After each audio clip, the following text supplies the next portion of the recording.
Hello दोस्तों, मेरा प्यार भरा आप सभी लोगों को नमस्कार। मैं यश चौहान आप सभी लोगों का एक बार शिक्षा कुल में स्वागत मित्रों। तो सभी लोग आ जाइए, क्लास स्टार्ट हो चुकी है। चलिए जल्दी से आइए। और अगर आपके अभी जो भी मित्र लोग यूपीपीसीएस 2024 से जुड़ना चाहते हैं तो अभी भी एडमिशन जारी है। ठीक है, तो आप उनको इन्फॉर्मेशन कर दीजिए मित्रों। ठीक है, अभी भी वो जुड़ सकते हैं हमारे इस प्रोग्राम से और इस प्रोग्राम का हिस्सा बनिए सभी लोग। ठीक है, चलिए हम लोग जो है क्लास स्टार्ट करते हैं आज की। फिर चलिए आज का हमारा जो मुद्दा है बहुत ही महत्वपूर्ण मुद्दा है, मुकुर्थी राष्ट्रीय उद्यान। तो सबसे पहले तो आपके मन में आना चाहिए कि मुकुर्थी राष्ट्रीय उद्यान है क्या। मुद्दा में आने के बाद तो चलो ठीक है, लेकिन मुकुर्थी राष्ट्रीय उद्यान किसके लिए जाना जाता है और मुकुर्थी राष्ट्रीय जो उद्यान है क्या भारत में स्थित है? अगर भारत में स्थित है तो भारत के किस राज्य में स्थित है? तो मुकुर्थी राष्ट्रीय जो उद्यान है मित्रों, ये मुख्य रूप से जो है नीलगिरी ताहर के लिए जाना जाता है। किसके लिए मित्रों? नीलगिरी ताहर के लिए जाना जाता है। जो मुख्य रूप से मुकुर्थी राष्ट्रीय जो उद्यान है मित्रों, ये तमिलनाडु के राज्य में स्थित है। कहां पर स्थित है मित्रों? ये तमिलनाडु के राज्य में स्थित है। और मुकुर्थी राष्ट्रीय उद्यान को मुख्य रूप से अगर देखा जाए भारत में जो है 1982 में इसे जो है वन्य जीव अभ्यारण्य के रूप में जो है इसे घोषित किया गया। बाद में इसके आगे चल करके लगभग 1990 में जो है इसे राष्ट्रीय उद्यान नेशनल पार्क के रूप में घोषित किया गया। लेकिन मुद्दा ये नहीं है कि ये कहां पर है और किसके लिए जाना जाता है मित्रों। आप लोग देख रहे होंगे ये नीलगिरी ताहर है और ये नीलगिरी की पहाड़ियां हैं मित्रों।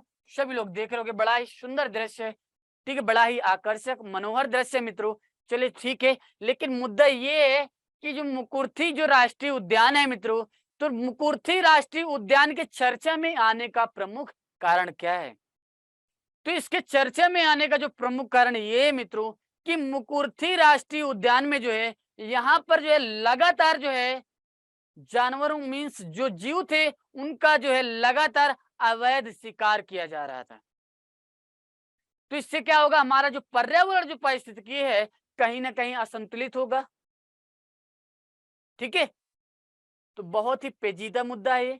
तो मित्रों, ये मुकुर्थी राष्ट्रीय उद्यान के चर्चे में प्रमुख आने का कारण ये है कि यहाँ अवैध रूप से जो है शिकार किए जा रहे थे। तो उन अवैध रूप से जो शिकार हो रहे थे उनको रोकने के लिए जो है एक जो है क्या है, इनके रक्षा करने के लिए क्या है, कुछ जो है सैन्य बलों की तैनाती की गई। ठीक है, तो चर्चा में आने का प्रमुख कारण ये मित्रों कि मुकुर्थी राष्ट्रीय उद्यान में जो जानवरों को जो अवैध तरीके से जो इनका शिकार किया जा रहा है, इनको किस प्रकार से रोका जा सकता है और एक विशेष रक्षा दल को तैनात किया गया है वहां पर। ठीक है, चलिए जानते हैं मुकुर्थी राष्ट्रीय उद्यान के संदर्भ में। तो चर्चा में आने का प्रमुख कारण क्या है मित्रों मुकुर्थी राष्ट्रीय उद्यान का? तो चर्चा में आने का प्रमुख कारण अभी हमने बताया कि यहाँ पर क्या हो रहा था, अवैध शिकार हो रहे थे मित्रों। तो उनको रोकने के संदर्भ में जो है तमिलनाडु सरकार के द्वारा कुछ क्या है, कई यहाँ पर रक्षा बलों को तैनात किया गया।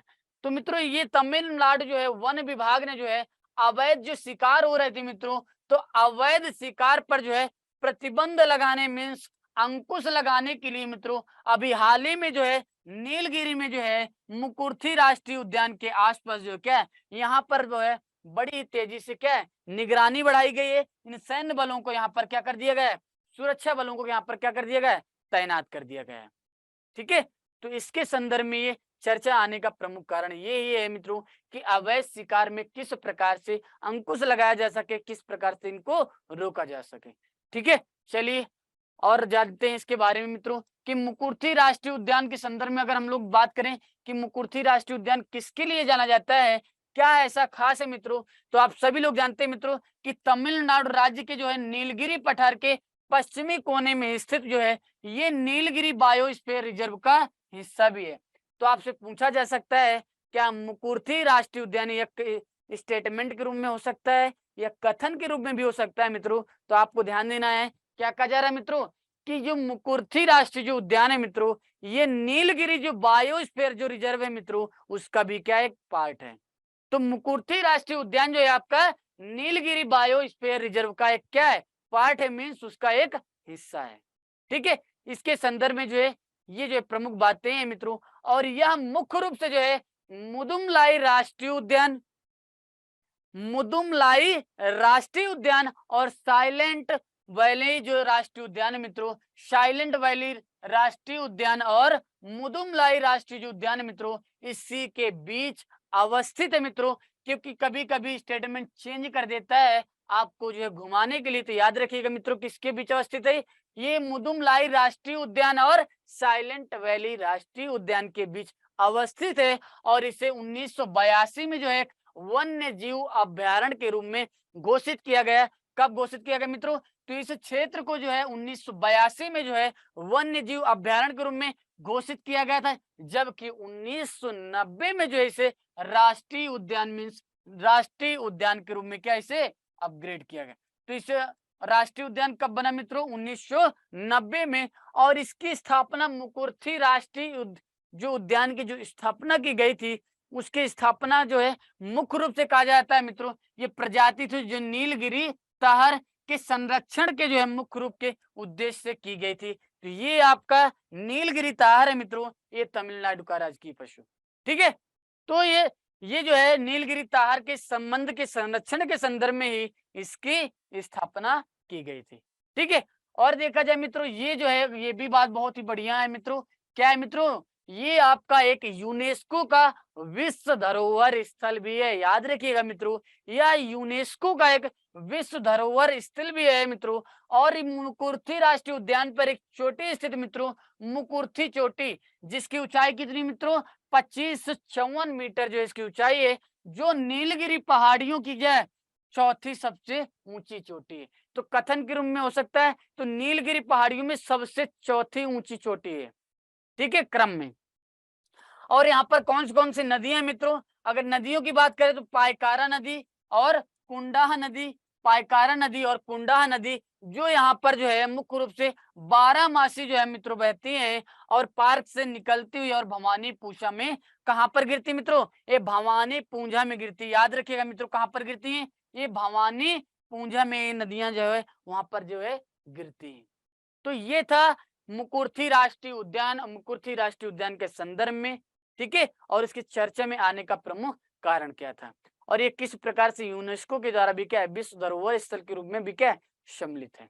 ठीक है, चलिए अगर यहाँ पर वनस्पति की बात करें मित्रों, इस राष्ट्रीय उद्यान में वनस्पतियों की अगर बात करें मुख्य रूप से, तो वनस्पति जो है रिजर्व का अधिकांश जो परिदृश्य मुख्य रूप से क्या मित्रों, ये झाड़ियां और पहाड़ी घास के मैदानों से, यहाँ पर मुख्य रूप से झाड़ियां और पहाड़ी घास के जो मैदान है मित्रों, इनसे ढका हुआ है। और यह राष्ट्रीय उद्यान के वे क्षेत्र है मित्रों जहाँ पर ऊंचाई पर उच्च वर्षा होती है, इसके साथ ही साथ सालों हरे भरे उष्णकटिबंधीय यहाँ पर घास के मैदानों से आच्छादित भाग होता है। और शैलों के किनारे में जो तटीय क्षेत्र मित्रों, यहाँ पर गालथेरिया फ्रेगमेंटिस और हेलिक्रिसस और बर्बेरिस टिक्टोरिया जैसी झाड़ियां भी यहाँ पर क्या है पाई जाती हैं। तो मुख्य रूप से यहाँ पर जो झाड़ियां पाई जाती हैं गालथेरिया फ्रेगमेंटिस और हेलिक्रिसिस और बर्बेरिस और टिनकटोरिया जैसी मुख्य रूप से यहाँ पर क्या है झाड़ियां भी इस मुकुर्थी राष्ट्रीय उद्यान में पाई जाती हैं। ठीक है, ये थी इसकी वनस्पतियों के संदर्भ में जो है विशेषताएं मित्रों। अगर हम यहाँ पर देखें मित्रों कि यहाँ पर जीव जंतु कौन से पाए जाते हैं मित्रों, तो जो है मुख्य रूप से देखा जाए तो मित्रों यहाँ पर जो है नीलगिरी ताहर, भारतीय हाथी भी पाए जाते हैं, नीलगिरी लंगूर और बंगाल टाइगर और बोनट मकाक जैसी कुछ लुप्त प्राय क्या कहते हैं जो इनकी प्रजातियां, जंगली जो प्रजातियां मित्रों, तो इस मुख्य रूप से यहाँ पर जीव जंतु ये पाए जाते हैं नीलगिरी ताहर, भारतीय हाथी, नीलगिरी लंगूर, बंगाल टाइगर और बोनट मकाक जैसी लुप्त प्राय जंगली जो प्रजातियां हैं यहाँ पर क्या है पाई जाती हैं। तो ये वनस्पतियां थी। और कौन कौन से जीव पाए जाते हैं, तो आपके ये प्रमुख जीव जो है वहां पर पाए जाते हैं, जिसके लिए मुकुर्थी राष्ट्रीय उद्यान अपने जाना जाता है। ठीक है, चलिए अगले महत्वपूर्ण बिंदु पे बात करते हैं हम लोग, सिंगेन बीजा क्या है मित्रों। तो सिंगेन बीजा है क्या, ठीक है, और इसके चर्चा में आने का प्रमुख कारण क्या है। तो सिंगेन बीजा जो सिंगेन बीजा है मित्रों, ये मुख्य रूप से जो है चर्चा में इसका जो आने का प्रमुख कारण ये मित्रों कि भारतीयों के द्वारा जो है ये जो शेंगेन वीजा है इसके संदर्भ में कुछ रिकॉर्ड जो है जारी किए गए। उस रिकॉर्ड में इस बात का जिक्र किया गया कि शेंगेन वीजा को प्राप्त करने के लिए जिन भारतीयों के द्वारा आवेदन किया गया सबसे ज्यादा जो आवेदन जो रद्द किए गए, जो अस्वीकृति जो दर्ज की गई वो भारतीयों के थे। और एक आंकड़ा ये भी बताया जाता है मित्रों कि सन 2022 में लगभग जो है शेंगेन वीजा के लिए लगभग जो 6 लाख भारतीयों के द्वारा आवेदन किया गया, जिसमें से लगभग जो है 6 लाख का 18% जो है अस्वीकृत कर दिया गया। तो चर्चा में आने का प्रमुख कारण यही मित्रों कि शेंगेन वीजा जो है मुख्य रूप से चर्चा में आने का प्रमुख कारण यही है मित्रों कि इसके एक आंकड़ा से पता चला है कि जब शेंगेन जो वीजा की बात की जाती है तो मित्रों भारतीय यात्रियों की जो अस्वीकृति जो है दुनिया में सबसे अधिक है। कहने का मतलब ये है कि भारतीयों के द्वारा जब शेंगेन वीजा के लिए आवेदन किया जाता है तो उनके आवेदन को अस्वीकृत जो कर दिया जाता है, तो सबसे ज्यादा अस्वीकृत किनको मिलता है, जिनको रद्द कर दिया जाता है, सबसे ज्यादा भारतीयों के ही वीजा के आवेदन को क्या कर दिया जाता है, रद्द कर दिया जाता है। तो इसमें इसी बात का जिक्र किया गया मित्रों कि शेंगेन वीजा के आंकड़े से जो पता चला है कि सबसे ज्यादा शेंगेन वीजा जो रिजेक्ट हुआ है, जो अस्वीकृति हुई है, सबसे ज्यादा जो दर किसकी है, सबसे ज्यादा जो दर मित्रों किसकी, भारतीय यात्रियों की है, सबसे ज्यादा। ठीक है, तो चर्चा में आने का प्रमुख कारण यही मित्रों। फिर हम जानेंगे शेंगेन वीजा है क्या, ये मुख्य रूप से किस देश का है और ये शेंगेन वीजा है ऐसा क्या है इस वीजा में जो इतना खास इसको बनाता है। ठीक है, चलिए हम लोग देखते हैं शेंगेन वीजा के संदर्भ में। तो मित्रों देखिए 2022 में एक आंकड़ा था मित्रों कि 6 लाख से अधिक लोग जो है शेंगेन वीजा के लिए आवेदन किया था, जिसमें से 18% मित्रों कितना, 18% जो है क्या कर दिया गया, अस्वीकृति दर्ज की गई। मीन्स 18%, 6 लाख का 18% जिनको आवेदन की स्वीकृति ही नहीं मिली उन्हें अस्वीकृत कर दिया गया। ठीक है, तो इतना महत्वपूर्ण क्या है मित्रों, देखते हैं शेंगेन वीजा संबंधित क्या महत्वपूर्ण तथ्य मित्रों। तो शेंगेन वीजा है क्या, पहले ये देखिए, और शेंगेन वीजा में ऐसा क्या महत्वपूर्ण बिंदु है मित्रों। तो अगर देखा जाए मित्रों तो जो शेंगेन जो वीजा होता है ना मित्रों, तो शेंगेन वीजा मुख्य रूप से किनको दिया जाता है और किसके लिए होता है और किस क्षेत्र में आता है। तो शेंगेन वीजा जो है मुख्य रूप से कुछ यूरोपीय जो गैर यूरोपीय लोग होते हैं उनके लिए जो है, उन सभी जो 27 देशों जो शेंगेन क्षेत्र का हिस्सा है उनकी यात्रा करने के लिए आधिकारिक दस्तावेज अनिवार्य होता है। कहने का मतलब ये मित्रों कि यह जो शेंगेन वीजा होता है ये मुख्य रूप से जो है यूरोपीय देशों का मुख्य रूप से, जिसमें से 27 देशों का क्या है कि ये हिस्सा है मित्रों। ये जो शेंगेन वीजा है मित्रों तो इसमें लगभग जो 27 यूरोपीय देशों को सम्मिलित किया जाता है। लेकिन ये शेंगेन वीजा दिया किसे जाता है मित्रों, जो गैर यूरोपीय लोग होते हैं यूरोप को छोड़ करके, तो गैर यूरोपीय लोगों को मित्रों, गैर जो यूरोपीय लोग हैं उनको जो है शेंगेन क्षेत्र जो 27 देश हैं शेंगेन क्षेत्र में, उनकी यात्रा करने के लिए ये शेंगेन वीजा जो है क्या करता है, एक जो है देखा जाए तो मुख्य रूप से एक अनिवार्य दस्तावेज को प्रदान करता है। तो इसमें इसी बात का जिक्र किया गया मित्रों कि जो गैर यूरोपीय लोग हैं, मीन्स जो यूरोपीय लोग नहीं है, उनके लिए शेंगेन वीजा दिया जाता है, जिसके माध्यम से इस शेंगेन वीजा में जो 27 देश जो सम्मिलित होते हैं उनके लिए क्या करता है, वहां की यात्रा करने के लिए क्या कर देता है, ये आधिकारिक दस्तावेज को अनिवार्य बनाता है। देखिए कैसे किस प्रकार से मित्रों यह कहा जा रहा है मित्रों कि जब एक बार जो ये आपका जो शेंगेन वीजा है मित्रों, एक बार स्वीकृत मिल जाने से, मीन्स एक बार परमिशन मिल जाने के बाद यह वीजा जो है यात्रियों को क्या करता है, जो सीमा पर जो जांच होती है उस जांच से भी बचाने में क्या है, मदद करता है मित्रों। तो कहा जा रहा है कि जब इस वीजा की एक बार स्वीकृति मिल जाती है मित्रों, तो यह वीजा मुख्य रूप से जो भी यात्री होते हैं तो उन यात्रियों को क्या करता है, ये सीमा पर जो है पहचान के जो जांच के लिए जो गुजरे बिना ही अन्य सदस्य राज्यों की सीमाओं को पार करने की अनुमति देता है। मीन्स फिर आपको वहां पर जांच करने की जरूरत नहीं पड़ती है और शेंगेन के क्षेत्र से संबंधित जो है आप उन राज्यों में क्या है, आप क्या यात्रा कर सकते हैं। तो इसमें इसी बात का जिक्र किया गया मित्रों कि ये जो जांच किए बिना ही अन्य सदस्य राज्यों की सीमाओं को पार करने की भी क्या है, अनुमति प्रदान करता है।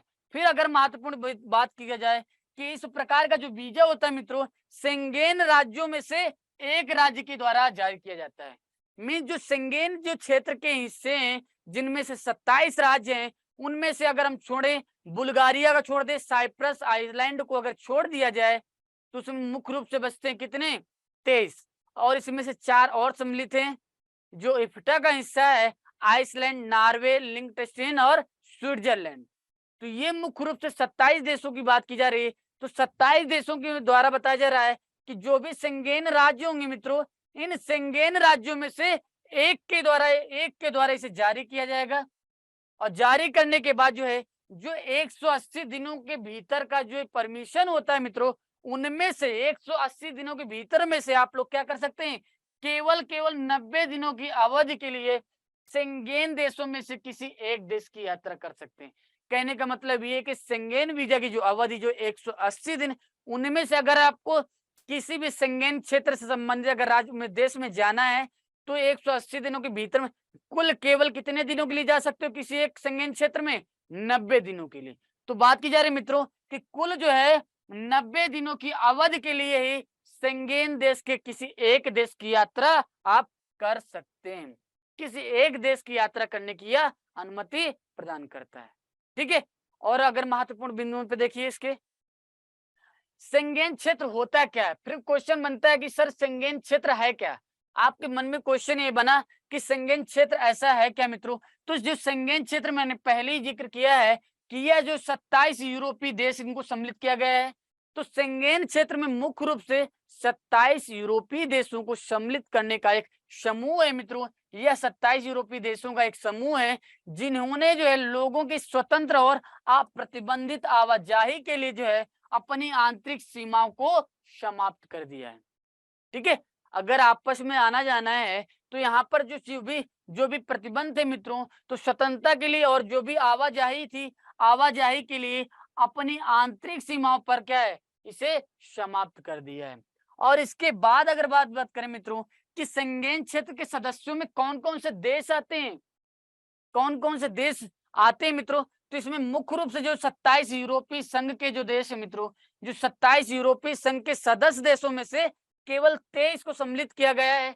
तो ऐसे 4 कौन है जिनको सम्मिलित नहीं किया गया, जबकि शेंगेन क्षेत्र में अगर यूरोपीय संघ में देखें तो 27 सदस्य देश हैं, लेकिन 27 सदस्य देशों में से केवल 23 को ही सम्मिलित किया गया है। तो 4 ऐसे कौन है जिनको छोड़ा जाता है, तो वो है, याद रखिएगा, बुल्गारिया, साइप्रस, आयरलैंड और रोमानिया। इन चारों को छोड़ करके जबकि यूरोपीय मुक्त व्यापार संघ मींस इफ्टा के बारे में हमने बात भी की थी, तो इसमें आइसलैंड, लिंक्टनस्टीन, नॉर्वे और स्विट्जरलैंड को सम्मिलित किया जाता है। तो 23 आपके ये हो गए और 4 आपके ये हो गए, टोटल कितने हो गए मित्रों, 27। तो इनको जो है शेंगेन क्षेत्र के अंतर्गत सम्मिलित किया जाता है। ठीक है, तो ये था शेंगेन के संदर्भ में जानकारी मित्रों। ठीक है, फिर देखा जाए मित्रों कि जो इफ्टा है, जो मुख्य रूप से जो यूरोपीय मुक्त व्यापार संघ मित्रों, यूरोपीय फ्री ट्रेड एग्रीमेंट, जो इफ्टा है मित्रों, तो आप लोग देखते हैं कि यूरोपीय मुक्त व्यापार संघ, तो ये है क्या मित्रों, तो इफ्टा की स्थापना मुख्य रूप से मित्रों 1960 में जो है इसकी स्थापना की गई थी। और यह एक प्रकार का अंतर सरकारी संगठन है जो वैश्विक स्तर पर क्या करता है, ये अपने सदस्यों के बीच जो है मुक्त व्यापार करने के लिए मीन्स फ्री ट्रेड जो है करने के लिए एक आर्थिक एकीकरण को भी क्या है, बढ़ावा प्रदान करता है। कौन मित्र, ये आपका इफ्टा। और इफ्टा जो है वर्तमान में 4 सदस्य देश मित्रों, आइसलैंड, लिंक्टनस्टीन, नॉर्वे और स्विट्जरलैंड। ठीक है, तो ये था यूरोपीय मुक्त व्यापार संघ के संदर्भ में। और हम लोगों ने देखा शेंगेन वीजा से संबंधित मामले को, शेंगेन वीजा का संदर्भ मामला क्या था उसको भी देखा, और किस प्रकार से जो भारत यात्रियों की जो स्वीकृति दर है, और शेंगेन क्षेत्र को जाना, और शेंगेन क्षेत्र के अंतर्गत सम्मिलित जो है देशों को जाना, और उसमें आप लोगों ने एक पहलू देखा इफ्टा को। ठीक है, तो ये हमारा टॉपिक था शेंगेन संबंधित। ठीक है, चलिए अगला मुद्दा है हमारा राहत चौपाल। ठीक है, बात यहां तक सभी को समझ में आ गई। तो अगले मुद्दा हमारा है मित्रों, क्या है अगला मुद्दा? राहत चौपाल। तो राहत चौपाल का मतलब क्या है? शब्दों से देखिए मित्रों, यहीं पर आपको अर्थ समझ में आ जाएगा। शब्द से ही अर्थ आपको समझ में आ रहा होगा मित्रों कि इसका तात्पर्य क्या है, कहने का तात्पर्य क्या है। राहत प्लस चौपाल। राहत, राहत का मतलब क्या है मित्रों? किसी को राहत देना। जैसे आप किसी समस्या से ग्रसित हैं, अगर आप उसका निदान कर देते हैं, कहते हैं आपने राहत दे दिया। तो अभी हाल ही में मित्रों जो है उत्तर प्रदेश गवर्नमेंट के द्वारा, उत्तर प्रदेश सरकार के द्वारा मित्रों, जो आप लोग देख रहे हो कि लगातार सुर्खियों में बना हुआ है आपदा से संबंधित मुद्दा। तो इस आपदा से किस प्रकार से राज्य के लोगों को बचाया जाए और किस प्रकार से उत्तर प्रदेश के राज्य में इस आपदा से संबंधित, मीन्स बाढ़ से संबंधित जो भी आपदा है मुख्य रूप से, अभी इससे कैसे निपटा जाए और कैसे लोगों को जो है आपदा से निपटने के लिए उनको प्रशिक्षित किया जाए, किस प्रकार से उनको प्रशिक्षण दिया जाए, इसके संदर्भ में अभी हाल ही में जो है उत्तर प्रदेश सरकार के द्वारा ये राहत चौपाल का अभियान शुरू किया गया। ठीक है, तो राहत चौपाल देखिए शब्दों में ही अर्थ निहित होता है मित्रों। तो आपको यही सीखना है। जब आप मेंस आंसर राइटिंग जब करेंगे मित्रों, तो यकीन मानिए मित्रों, जब भी पढ़ेंगे सब कुछ जान रहे होंगे, लेकिन हो सकता है कि आप जो चीजों को जान रहे हैं आपसे क्वेश्चन वहां पर घुमा के पूछ लिया जाएगा। आपको नॉलेज है लेकिन अपने नॉलेज को वहां पर प्रयोग नहीं कर पाएंगे, तो थोड़ा सा शब्दों में ध्यान दिया करेंगे वहां पर भी, क्योंकि आपको सब कुछ नॉलेज रहेगा। यकीन मानिए जब भी आप पूरा कोर्स आपका जब कंप्लीट होगा, ऐसा कुछ बाकी नहीं रहेगा जो अवशेष रह जाए। सभी चीजें आपको उपलब्ध होंगी यहाँ पे। ठीक है, लेकिन मुद्दा ये मित्रों कि ये अक्सर होता है, जब आप मेंस एग्जाम में जब बैठेंगे तो आपको नया नया शब्द दिखेगा, नया नया क्वेश्चन दिखेगा, ऐसा लगेगा ये नया आ गया, लेकिन आपसे वहां घुमाया जा रहा है। ठीक है, तो अपने ज्ञान को याद रखिएगा, बहुत ही बेहतरीन तरीके से इंक्रीज करते रहना है। ठीक है, तो शब्दों को ध्यान देते हुए मित्रों आपको क्या करना है, उस आंसर को ट्रिकल करना है, हैंडल करना है। ठीक है, तो डरना नहीं है, तो जिस प्रकार से क्वेश्चन आएगा उसका जवाब दिया जाएगा। ठीक है मित्रों, चलिए जानते हैं राहत चौपाल है क्या। तो राहत चौपाल अभी हम लोगों ने बताया कि उत्तर प्रदेश में जो है आपदा से संबंधित जो भी मामले हैं उनके निदान के लिए ये राहत चौपाल का अभियान शुरू किया गया। किस प्रकार से आपदा से निपटा जा सके, कैसे स्थानीय स्तर पर लोगों को प्रशिक्षण दिया जाए और इसके समाधान खोजे जा सके। ठीक है, चलिए देखते हैं राहत चौपाल के बारे में मुख्य रूप से। तो राहत चौपाल के प्रमुख जो चर्चा में आने का कारण यही मित्रों कि राज्य में जो आपदा जो तैयारियां हैं, तो राज्य में आपदा से संबंधित तैयारियां क्या हैं, उससे संबंधित प्रशिक्षण क्या है मित्रों।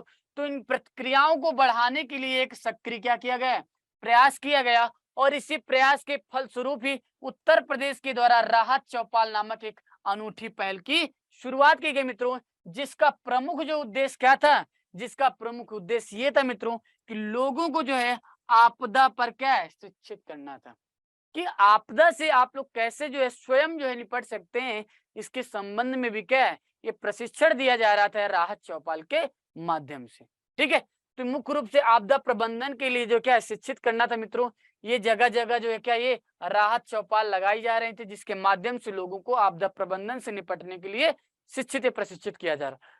ठीक है, चलिए तो इस पहल की मुख्य जो बातें हैं, इसका प्रमुख उद्देश्य यही है मित्रों कि अभी हाल ही में जो उत्तर प्रदेश सरकार के द्वारा बाढ़ से संबंधित जो भी संवेदनशील जो भी एरियाज हैं वहां पर जा करके राहत चौपाल लगा करके लोगों को आपदा प्रबंधन के संबंध में प्रशिक्षित करना था मित्रों। तो इसका मुख्य उद्देश्य यही कि संवेदनशील गांवों में राहत और बचाव अभियान चलाने के लिए राहत चौपाल लगाई गई। और यह राहत चौपाल का जो मुख्य उद्देश्य ये था मित्रों, इसका मुख्य जो उद्देश्य ये था, एक मुख्य उद्देश्य ये भी था मित्रों कि बाढ़ से होने वाले जो भी होने वाले नुकसान है, इन नुकसानों को किस प्रकार से रोका जा सकता है मित्रों। तो इसका प्रमुख उद्देश्य ये भी था कि बाढ़ से होने वाले नुकसान को जो किस प्रकार से रोका जाए और बाढ़ जैसी आपदा और ऐसी आपदा के दौरान उठाए जाने वाले आवश्यक कदमों के बारे में लोगों को भी क्या है, जागरूक करना था। ठीक है, तो इसके संबंध में भी क्या करना था, लोगों को मित्रों क्या करना था, जागरूक करना था।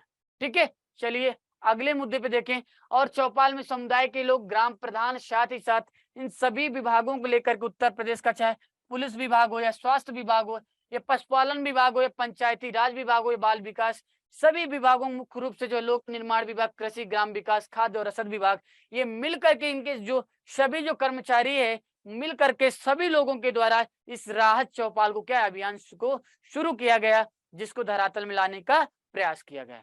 ठीक है, अगर इसके निष्कर्ष की बात करें मुख्य रूप से, तो उत्तर प्रदेश के भारत के जो है सबसे अधिक आबादी वाला राज्य है। इसमें से बाढ़, चक्रवात और भूकंप और सूखे रहित जो है विभिन्न प्राकृतिक आपदाओं से ग्रस्त है। और व्यापक आपदा प्रबंधन जो है रणनीतियों की आवश्यकता को पहचानते हुए यूपी सरकार ने एक अधिक जो है लचीला समाज बनाने की दिशा में सराहनीय कदम उठाया है। तो राहत चौपाल जैसे हम तो कहते हैं कि एक ही मुद्दा के लिए नहीं, जब भी राज्य में कोई भी समस्या आता है, उन समस्याओं को निपटाने के लिए जमीनी स्तर पर जाके उनका निरीक्षण करना चाहिए और उनका समाधान करना चाहिए। क्योंकि ऐसे देखने से समस्याएं वहां पर क्या है, तो आप कोई भी समस्या हो राज्य से संबंधित, अगर अच्छे ढंग से जीरो ग्राउंड लेवल पे अगर जाना है मित्रों, का समाधान करना है, तो उनका बेहद तरीके से जमीनी स्तर पर जाइए और उसका निरीक्षण करिए, विश्लेषण करिए और समाधान करने का प्रयास करिए, जिससे कि बेहतरीन जो है क्या है, एक समाज का निर्माण हो सके। और जो आत्मनिर्भर भारत का जो सपना है, और आत्मनिर्भर भारत सपना में क्या एक महत्वपूर्ण सभी को क्या एक योगदान दिया जा सके। ठीक है, चलिए अगला मुद्दा क्या है मित्रों, सामर्थ्य योजना। क्या मित्रों, अगला जो मुद्दा है मित्रों, ये सामर्थ्य योजना है। तो सामर्थ्य योजना के चर्चा में आने का प्रमुख कारण क्या है, देखिए क्या है मुद्दा ये। तो चर्चा में आने का कारण प्रमुख ये मित्रों कि अभी हाल ही में सामर्थ्य जो योजना है मित्रों, इसके कार्यान्वयन भागीदारी के पैनल के लगभग जो 43 नए जो है कार्यान्वयन भागीदारों के पैनल के साथ ही इसे विस्तारित किया जा रहा है। और लगभग जो इसमें 75,000 कितने मित्रों, 75,000 लाभार्थियों को प्रशिक्षण करने का अतिरिक्त एक लक्ष्य प्रशिक्षण भागीदारों को सम्मिलित किया गया है। और इसके लागत जो मानदंड है उसमें लगभग 5% की वृद्धि के साथ इसमें जो फंडिंग जो पैटर्न है मित्रों, इस फंडिंग पैटर्न को क्या किया गया है, संशोधित किया गया है। और इस समर्थ योजना के माध्यम से मुख्य रूप से क्या करना है, लोगों को जो है कौशल प्रदान करना है। कौशल प्रदान करके इनको क्या है, उद्योगों के लिए जो भी आवश्यक जो है वित्तीय सहायता होती है, तो सामर्थ्य योजना के तहत लोगों को कौशल प्रदान करिए। और कौशल योजना जो कौशल है, इसको प्रदान करने के लिए जो वित्त की व्यवस्था है, क्या इनकी आवश्यकता है, कितनी अतिरिक्त आवश्यकता हो सकती है, उन आवश्यकताओं को क्या है, वित्तीय अतिरिक्त आवश्यकताओं को क्या करना है, इसके माध्यम से पूर्ति करना है। ठीक है, चलिए अगले महत्वपूर्ण बिंदु पे ध्यान देना मित्रों कि सामर्थ्य योजना का प्रमुख उद्देश्य क्या है मित्रों। तो इसका प्रमुख उद्देश्य ये मित्रों, सामर्थ्य योजना मुख्य रूप से देखा जाए तो ये जो आपका जो टेक्सटाइल क्षेत्र है, मीन्स जो कपड़ा क्षेत्र में क्षमता निर्माण के लिए एक मुख्य रूप से कपड़ा क्षेत्र के जो कपड़ा क्षेत्र है, उनमें से किस प्रकार से कपड़ों का निर्माण किया जाए, उनकी क्षमता निर्माण के लिए प्रमुख योजना है। यह प्रमुख जो है कौशल विकास योजना है। याद रखिएगा मित्रों, जो सामर्थ्य योजना है मुख्य रूप से कपड़ों से संबंधित, और यह देखा जाए मित्रों तो यह जो है क्या एक प्रमुख कौशल विकास योजना भी है। और यह जो है आर्थिक मामलों की जो कैबिनेट समिति के द्वारा मित्रों, आर्थिक मामलों की जो कैबिनेट समिति है उसके द्वारा जो है 12वीं पंचवर्षीय योजना के लिए एकीकृत कौशल विकास योजना की निरंतरता को अनुमोदित करना है। किसको जो है बढ़ाना मित्रों, एकीकृत जो कौशल विकास योजना है, और इसको निरंतरता पूर्वक और इसमें अच्छे से प्रयास करना है। और इसके साथ ही साथ मित्रों, जो भी उद्योग में कुशल जो श्रमिक हैं, इनकी कमी को क्या करना है, सामना करना है। जो भी कुशल श्रमिक है मित्रों, तो कुशल श्रमिकों की जो कमी है मित्रों, वो कमी न रह जाए, उनको बेहद तरीके से कुशल बनाया जाए। और देश में जो भी बेरोजगार है मित्रों, उन बेरोजगार युवाओं के लिए क्या करना है, कई अवसर प्रदान करना है। अवसर के साथ ही साथ उनको प्रशिक्षण भी प्रदान करना है। तो रोजगार का जो अवसर मिलेगा, बिल्कुल जब प्रशिक्षण होगा उनके पास जो किसी भी सेक्टर में प्रशिक्षण मिलेगा और प्रशिक्षण मिलने के बाद वो एक रोजगार कर सकते हैं और रोजगार का उन्हें क्या एक अवसर प्राप्त होगा। ठीक है, तो ये था सामर्थ्य योजना, मुख्य रूप से जो कपड़ा क्षेत्र से संबंधित है। ठीक है, जिसके माध्यम से लोगों को कौशल रूप से क्या है प्रशिक्षित करना है और प्रशिक्षित करके क्या है लोग जो भी बेरोजगार लोग हैं उनको क्या करना है रोजगार के अवसरों को उपलब्ध कराना है, जिससे एक सशक्त भारत और आत्मनिर्भर भारत का भी क्या है निर्माण हो सके। ठीक है, चलिए, और इस मुद्दे को हल करने के लिए जो है भारत की केंद्र सरकार ने कपड़ा क्षेत्र में क्षमता, कल मैंने आपको पढ़ाया था मित्रों, कल करंट की जो आईटी की जो क्लास थी, इसलिए कहता हूं कि वो आप वहां पर भी ज्वाइन किया करें। तो अभी हाल ही में जो हमारे जो वस्त्र एवं वाणिज्य उद्योग मंत्री हमारे पीयूष गोयल जी के द्वारा कपड़ा निर्यात का लक्ष्य रखा गया, कपड़ा उत्पादन का लक्ष्य रखा है। तो पीयूष गोयल जी के द्वारा लक्ष्य रखा गया है कि 2030 तक कपड़ा उत्पादन को जो लक्ष्य है मित्रों कितना है $250 अरब कपड़ा उत्पादन का लक्ष्य और $100 अरब जो है निर्यात लक्ष्य को रखा गया है, $100 अरब। ठीक है, तो ये अभी कल ही हाल ही में हमने क्लास लिया है, तो आप लोग वहां पर इसको देख सकते हैं ओआईटी में। ठीक है, और इसका जो प्रमुख उद्देश्य है मित्रों, जो कताई बुनाई है इसको छोड़ करके कपड़ा की संपूर्ण मूल्य श्रृंखला को कवर करते हुए संगठित कपड़ा और जो भी संबंधित क्षेत्र है वहां पर क्या करना है रोजगार को पैदा करना है, और रोजगार को पैदा करने के साथ ही साथ उनको कौशल प्रदान करना है। परिधान गारमेंटिंग के क्षेत्र में मौजूदा जो भी मजदूर हैं, जो भी श्रमिक हैं, उनकी उत्पादकता में भी क्या करना है सुधार लाना है, और इस सुधार के संदर्भ में हमें क्या है कार्य करना है। ठीक है, चलिए, और ये योजना की जो क्रियान्वयन जो अवधि मित्रों, इस योजना की जो क्रियान्वयन जो अवधि मित्रों क्या है मार्च 2024 तक, और इसका जो नोडल मंत्रालय है, इसका जो नोडल मंत्रालय मुख्य रूप से आपका कपड़ा मंत्रालय नोडल मंत्रालय। ठीक है, तो नोडल मंत्रालय इसका क्या है समर्थ योजना का नोडल मंत्रालय मित्रों, तो ये आपका कपड़ा मंत्रालय। ठीक है, चलिए अगले मुद्दे पे हम लोग बात करते हैं। अगला मुद्दा है हमारा, और इसका प्रमुख उद्देश्य आप लोगों ने देखा ही कि कताई बुनाई को छोड़कर क्या करना है जो कपड़ा से संबंधित जो श्रृंखला है इसको क्या करना है कवर करना है। ठीक है, तो इसका उद्देश्य हम लोगों ने पहले ही देख लिया, और इस योजना का जो लक्ष्य ये मित्रों कि 10 लाख व्यक्तियों को जो है प्रशिक्षित करना है, और 10 लाख जो व्यक्ति होंगे मित्रों इनमें से 9 लाख जो है संगठित क्षेत्र के हों और 1 लाख जो है पारंपरिक क्षेत्र के हों। कहने का मतलब ये मित्रों कि जो समर्थ योजना है, तो समर्थ योजना के माध्यम से कितने लाख लोगों को जो है प्रशिक्षित करना है मित्रों, तो इस योजना का प्रमुख जो लक्ष्य ये है, और इसकी अवधि अभी आप लोगों ने देखा क्या है मार्च 2024 तक, मार्च 2024 तक ही करना है मित्रों। तो इस योजना का प्रमुख लक्ष्य ये है समर्थ योजना की कि 10 लाख व्यक्तियों को 10 लाख व्यक्तियों को इसमें प्रशिक्षित करना है, और 10 लाख व्यक्तियों को प्रशिक्षित करते हुए इनमें से 9 लाख व्यक्तियों को जो संगठित क्षेत्र के हों, और 1 लाख ऐसे व्यक्ति होंगे जो जो पारंपरिक क्षेत्र से होंगे। तो 9 लाख जो व्यक्ति होंगे वो संगठित क्षेत्र से होंगे, और 1 लाख व्यक्ति जो होंगे वो पारंपरिक क्षेत्र से होंगे। और ये जो कौशल जो कार्यक्रम है मित्रों निम्नलिखित कार्यान्वयन एजेंसियों के माध्यम से इसे कार्यान्वित किया जाएगा। कहने का मतलब ये है कि जो सामर्थ्य जो योजना है मित्रों इसका कार्यान्वयन किस आधार पर किया जाएगा, इसके लिए कुछ पैमाने कुछ मानदंड तय किए गए हैं। वो क्या है कि इनका कार्यान्वयन किस आधार पर किया जाएगा मित्रों, तो कुछ एजेंसियां हैं जिनके माध्यम से इसका कार्यान्वयन किया जाएगा। मुख्य रूप से कपड़ा उद्योग, दूसरा ये मित्रों कि कपड़ा मंत्रालय और राज्य सरकारों के जो संगठन है जिनके पास कपड़ा उद्योग के साथ ही प्रशिक्षण और प्रशिक्षण देने के साथ ही साथ उनके पास जो बुनियादी ढांचा है उस बुनियादी ढांचा का किस प्रकार से विकास किया जाए। ठीक है, तो उन बुनियादी ढांचे के विकास के संदर्भ में बात की गई मित्रों, और कपड़ा क्षेत्र में किस प्रकार से सक्रिय प्रशिक्षित जो है प्रशिक्षण दिया जाए, जिससे कि कपड़ा जो उद्योग है मित्रों, जो कपड़ा उद्योग है उसके साथ ही क्या है प्लेसमेंट एक प्लेसमेंट क्या किया जाए एक समझौता किया जा सके। ठीक है, तो ये प्रमुख बिंदु थे जिनका कार्यान्वयन जो है कुछ एजेंसियों के माध्यम से किया जाएगा। ठीक है, चलिए, ये आपका ग्रीन वॉशिंग क्या है मित्रों, तो ग्रीन वॉशिंग क्या है मित्रों इसके चर्चा में आने का प्रमुख कारण क्या है, तो ग्रीन वॉशिंग होता क्या है, ठीक है, इसका तात्पर्य क्या है और चर्चा में आने का प्रमुख कारण है क्या है, इसको देखिए। तो इसके चर्चा में आने का प्रमुख कारण ये मित्रों ग्रीन वॉशिंग के, कि अभी हाल ही में जो है राष्ट्र क्या कर रहे हैं मित्रों, राष्ट्र क्या कर रहे हैं, ग्रीन वॉशिंग का जो है वैकल्पिक रास्ता अपना रहे हैं।